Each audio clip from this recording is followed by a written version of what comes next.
हमारे पास सामर्थ्य है, हमारे पास टैलेंट नहीं है, ऐसा नहीं है जी। और ये भी बुद्धिमानी नहीं है कि दुनिया में 10 लोगों के पास जिस प्रकार के औजार हैं, वही औजार लेकर के मैं मेरे जवान को मैदान में उतार दूं। हो सकता है कि उसकी टैलेंट अच्छी होगी, ट्रेनिंग अच्छी होगी, तो उस औजार का शायद ज्यादा अच्छा उपयोग करके निकल जाएगा।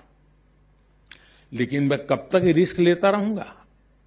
जो औजार, जो हथियार उसके हाथ में है, वैसा ही हथियार लेके मेरा नौजवान क्यों जाएगा? उसके पास वो होगा जो उसने सोचा तक नहीं होगा। वो समझे उसके पहले तो उसका खात्मा हो जाएगा।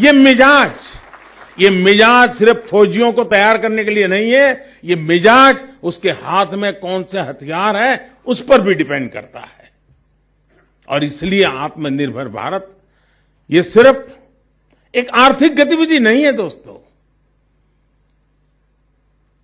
और इसलिए हमें पूरी तरह इसमें बदलाव की जरूरत है। साथियों, आज जब हम डिफेंस में आत्मनिर्भर भविष्य की चर्चा कर रहे हैं, तब यह भी आवश्यक है कि बीते दशकों में जो हुआ उससे हम सबक भी लेते रहे। इससे हमें भविष्य का रास्ता बनाने में मदद मिलेगी। आज जब हम पीछे देखते हैं तो हमें अपनी समृद्ध मैरीटाइम हेरिटेज के दर्शन होते हैं। भारत का समृद्ध ट्रेड रूट इस विरासत का हिस्सा रहा है। हमारे पूर्वज समंदर पर अपना वर्चस्व इसलिए कायम कर पाए क्योंकि उन्हें हवा की दिशा के बारे में, अंतरिक्ष विज्ञान के बारे में बहुत अच्छी जानकारी थी। किस ऋतु में हवा की दिशा क्या होगी, कैसे हवा की दिशा के साथ आगे बढ़कर हम पड़ाव पर पहुंच सकते हैं, इसका ज्ञान हमारे पूर्वजों की बहुत बड़ी ताकत थी। देश में ये जानकारी भी बहुत कम लोगों को है कि भारत का डिफेंस सेक्टर आजादी से पहले भी काफी मजबूत हुआ करता था। आजादी के समय देश में 18 ऑर्डिनेंस फैक्ट्रीज थी, जहां आर्टिलरी गन समेत कई तरह के सैनिक साजो सामान हमारे देश में बना करते थे। दूसरे विश्व युद्ध में रक्षा उपकरणों के हम एक अहम सप्लायर थे।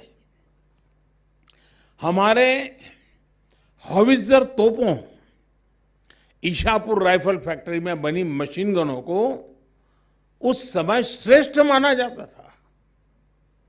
हम बहुत बड़ी संख्या में एक्सपोर्ट किया करते थे। लेकिन फिर ऐसा क्या हुआ कि एक समय में हम इस क्षेत्र में दुनिया के सबसे बड़े इंपोर्टर बन गए। और थोड़ा हम नजर करें कि प्रथम और द्वितीय विश्व युद्ध ने बहुत विनाश किया। अनेक प्रकार के संकटों से दुनिया के बड़े बड़े देश फंसे पड़े थे, लेकिन उस संकट को भी, आपदा को अवसर पर में पलटने का उन्होंने प्रयास किया। और उन्होंने आयुध के निर्माण के अंदर और दुनिया के बड़े मार्केट को कब्जे करने की दिशा में लड़ाई में से वो रास्ता खोजा और स्वयं एक बहुत बड़े निर्माणकर्ता और बहुत बड़े सप्लायर बन गए डिफेंस की दुनिया में। यानी युद्ध झेला, लेकिन उसमें से उन्होंने ये रास्ता भी खोजा।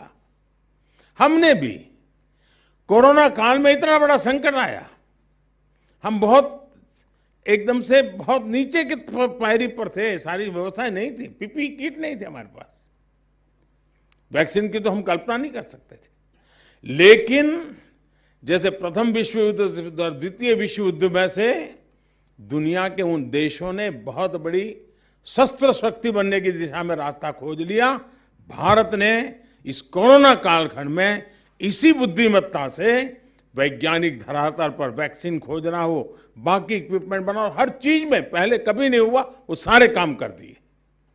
मैं उदाहरण इसलिए दे रहा हूं कि हमारे पास सामर्थ्य है, हमारे पास टैलेंट नहीं है, ऐसा नहीं है जी।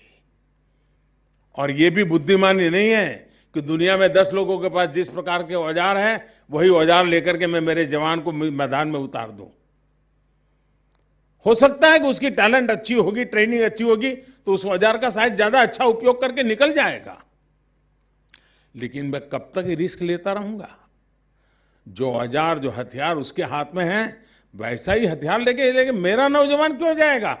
उसके पास वो होगा जो उसने सोचा तक नहीं होगा। वो समझे उसके पहले तो उसका खात्मा हो जाएगा। ये मिजाज सिर्फ फौजियों को तैयार करने के लिए नहीं है, ये मिजाज उसके हाथ में कौन से हथियार है उस पर भी डिपेंड करता है।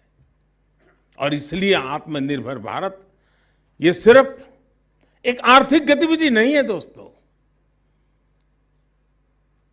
और इसलिए हमें पूरी तरह इसमें बदलाव की जरूरत है।